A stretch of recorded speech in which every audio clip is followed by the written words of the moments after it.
Class 12 आपके पास है एक्सरसाइज 2.1 इनवर्स ट्रिग्नोमेट्री फंक्शन की एनसीईआरटी एक्सरसाइज है। इसमें find principal values of the following. तो फर्स्ट है sine inverse minus half. Second ये इस टाइप से आपके पास 10 क्वेश्चन है, तो देखते हैं इनको सॉल्व किस टाइप से करने वाले हैं। तो साइन इनवर्स है first, sine inverse in bracket -1/2। तो इसको सॉल्व करने का तरीका आपका let y equal to sine inverse bracket -1/2। तो ये जब साइन इनवर्स इस साइड जाएगा तो ये हो जाएगा साइन y इक्वल टू -1/2। अब साइन y इक्वल टू -1/2 है तो ये हो जाएगा sine y equal to sine, अब 1/2 किसकी वैल्यू होती है वो आपको देखना है, माइनस साइन रहेगा। तो 1/2 जो वैल्यू होती है वो होती है π/6 की। अब जो साइन फंक्शन होता है उसमें क्या होता है कि माइनस क्या हो सकता है आपका डायरेक्ट इनसाइड जा सकता है, ये माइनस है तो साइन माइनस π/, कितना जाएगा आपका 6 हो जाएगा। माइनस π/, कितना जाएगा आपका 6 हो जाएगा। बट आपको देखना है कि ये जो माइनस π/6 है क्या वो साइन इनवर्स की रेंज में आता है या नहीं आता। ठीक है, तो देखेंगे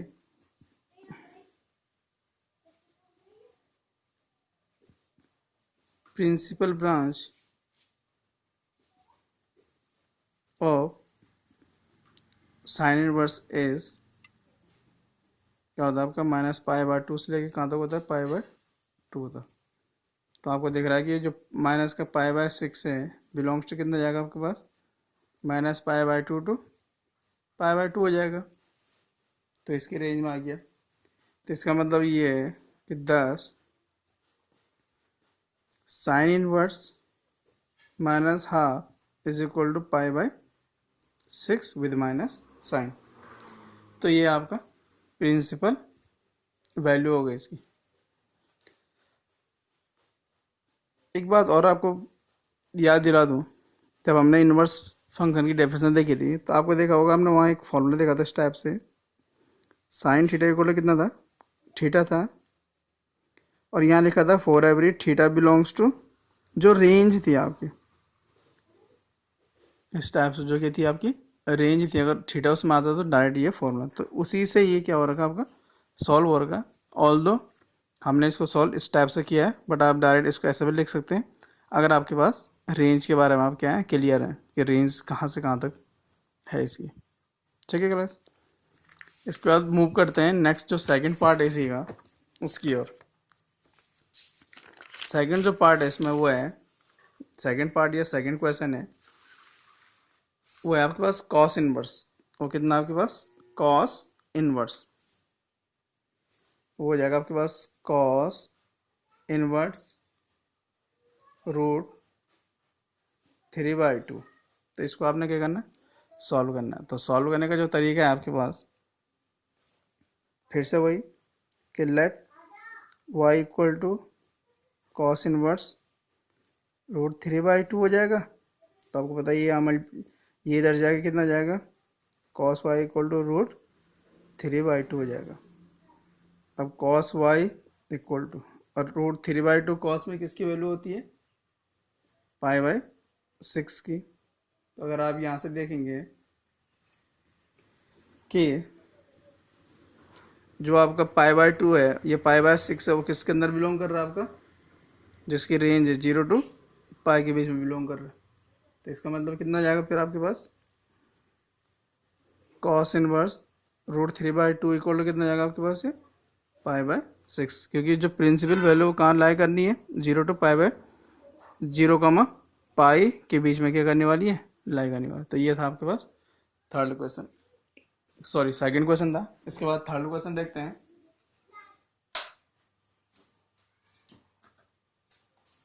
अच्छा, जो थर्ड क्वेश्चन है वो थर्ड क्वेश्चन भी ऑलमोस्ट ऐसी है, तो आप उसको भी सॉल्व कर लेंगे। ठीक है, मैं मूव करता हूँ इसमें फिफ्थ क्वेश्चन की ओर। कौन सा क्वेश्चन है फिफ्थ क्वेश्चन जो है आपका वो है कॉस इनवर्स। फिफ्थ क्वेश्चन जो है आपके पास वो है कॉस इनवर्स -1/2। ये आपका क्या हो गया फिफ्थ क्वेश्चन है। ये आपका फिफ्थ क्वेश्चन है, कॉस इनवर्स और -1/2 है तो सेम क्वेश्चन। आप बोलो सर इसमें कौन सा अलग है? अभी तो जो हमने क्वेश्चन सॉल्व किया था, अभी हमने क्या किया था, क्वेश्चन सॉल्व किया था कौन सा वाला, जो फर्स्ट ये सेकंड क्वेश्चन सॉल्व किया सेम वही है भाई। उसमें क्या था, यहाँ प्लस में है, इसमें क्या आ गया आपका माइनस आ गया। तो क्या होना था क्वेश्चन ने क्या है, सेम ही सॉल्व होना है। तो लेट वाई इक्वल हो जाएगा आपका cos inverse -1/2। Let y equal हो जाएगा आपका कॉस इनवर्स -1/2।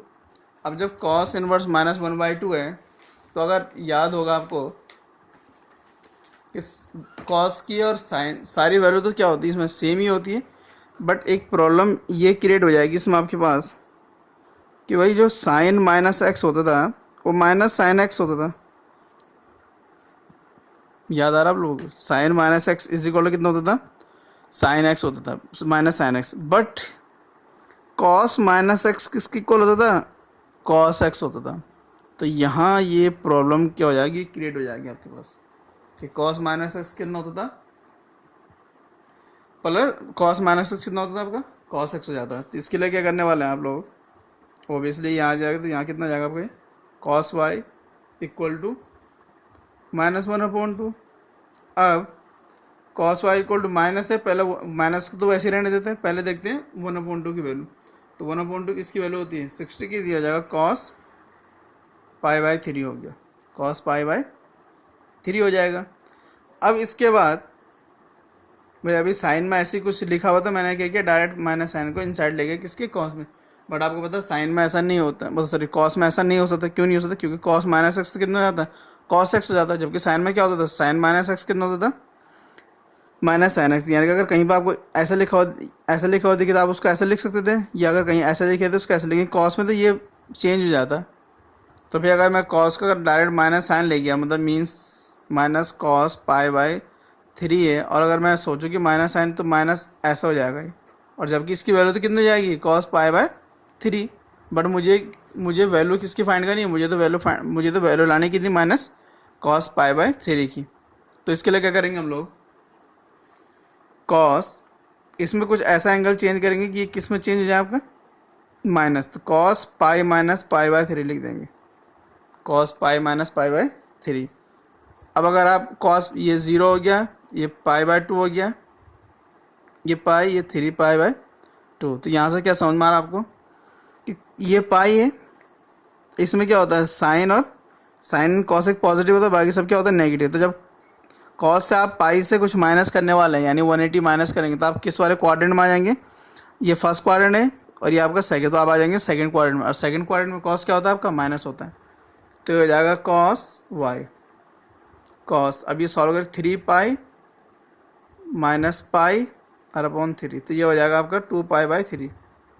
तो cos हो जाएगा आपका 3π - π, तो 2π कितना हो जाएगा आपके पास है 3 हो गया।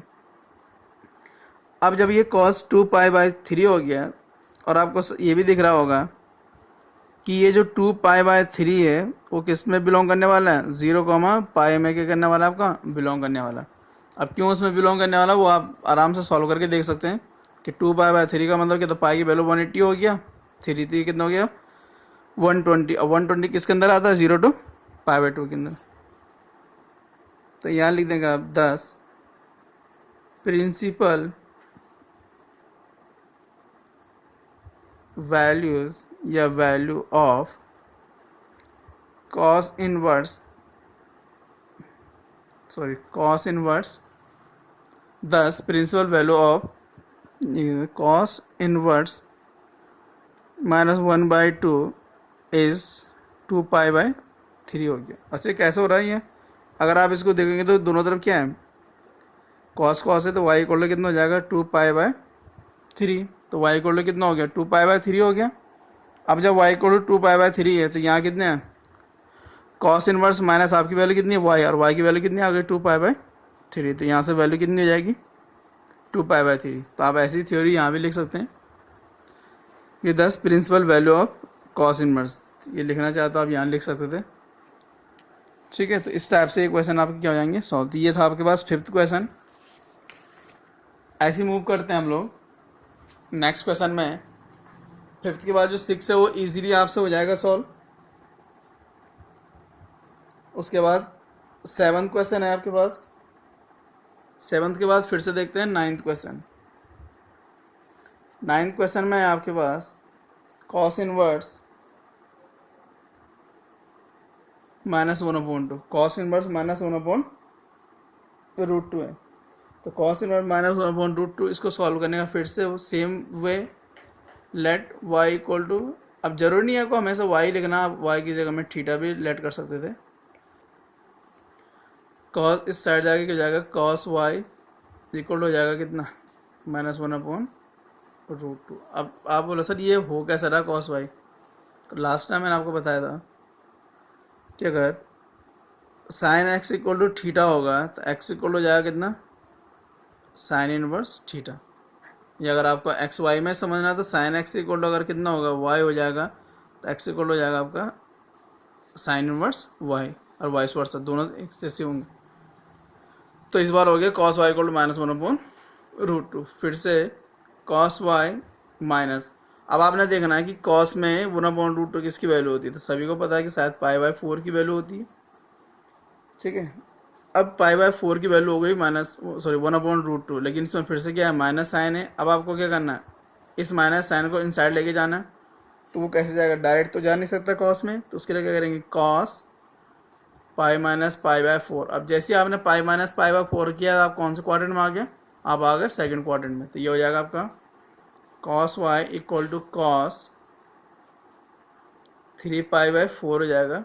आप 12th क्लास में थे इतने तो आप सॉल्व कर सकते हैं। ये कितना हो जाएगा आपका 3π/4 होने वाला है। ठीक है, अब आप बोलो सर ये माइनस साइन इसके अंदर अगर आप इसको सॉल्व करते हैं तो cos pi minus pi cos, जो फॉर्मूला होता है cos pi minus theta is equal to होता है आपका कॉस पाई माइनस थीटा, जो होता है वो इक्वल होता है आपका माइनस कॉस थीटा। ये होता है फॉर्मूला आपका।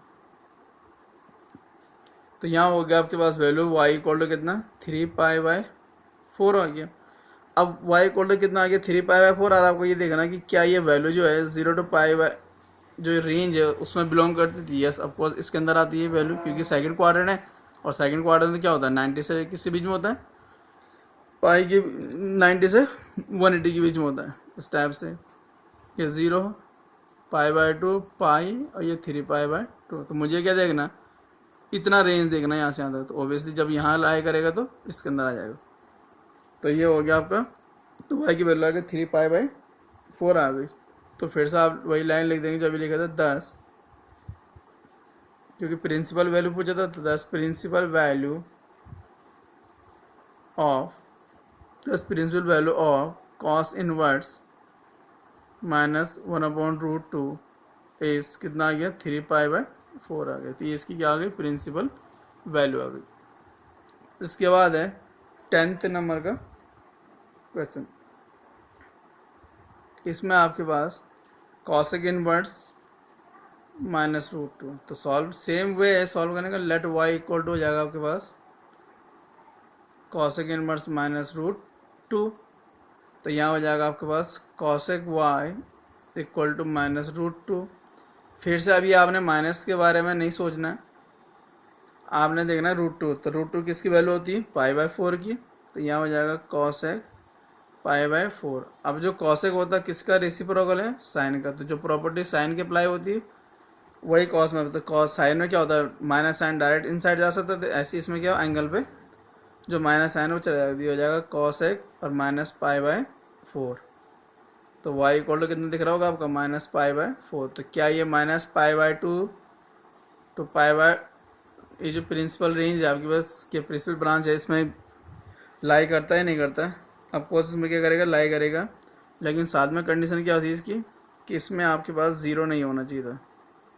क्या नहीं हो सकता इसमें आपका, 0 नहीं हो सकता है। तो ये इसको क्या कर रहा है, सेटिस्फाई कर रहा है। तो यहाँ लास्ट में क्या लिख देंगे फिर से आप, 10 principal value of cosec inverse -√2 is -π/4। तो कितना आ गया आपका, -π/4 आ गया। तो इस टाइप से आप इन सारे क्वेश्चंस को सॉल्व कर सकते हैं। कौन सा क्वेश्चन, एक्सरसाइज है आपके पास जो 2.1, तो 2.1 के आप 1 से लेके आपको 10 तक के सारे क्वेश्चन क्या करने हैं, सॉल्व करने हैं। जैसे अभी तक मैंने सॉल्व किया है, सेम इन्हीं मेथड्स का आपने क्या करना है, यूज़ करना है। तो 1 से लेके 10 तक जो क्वेश्चन मैंने सॉल्व कर दिए उनको रहने देना, उनको छोड़ के आपने सारे क्वेश्चन क्या करने हैं, सॉल्व करने हैं। और उससे बाद या उससे पहले ये जो एक्सरसाइज 2.1 है, इससे पहले आपके पास एनसीईआरटी बुक में आपको कुछ एग्जांपल्स दिखेंगे। कुछ क्या होंगे आपके पास, एग्जांपल। तो आपने पहले उन एग्जांपल्स को भी क्या करना है, सॉल्व करना। उस एग्जांपल को जब आप सॉल्व करेंगे तो उससे क्या होगा, आपकी प्रैक्टिस बढ़ जाएगी। और जब प्रैक्टिस बढ़ेगी तो ये क्वेश्चन आपको थोड़ा सा क्या लगेंगे, ईजी लगेंगे। इसके बाद जिसके नेक्स्ट क्वेश्चन है, यानी कि 11 के बाद लास्ट पार्ट तक, वो इसकी नेक्स्ट वीडियो आएगी, तो उसमें इसको क्या करेंगे, सॉल्व करेंगे। Till then, good bye.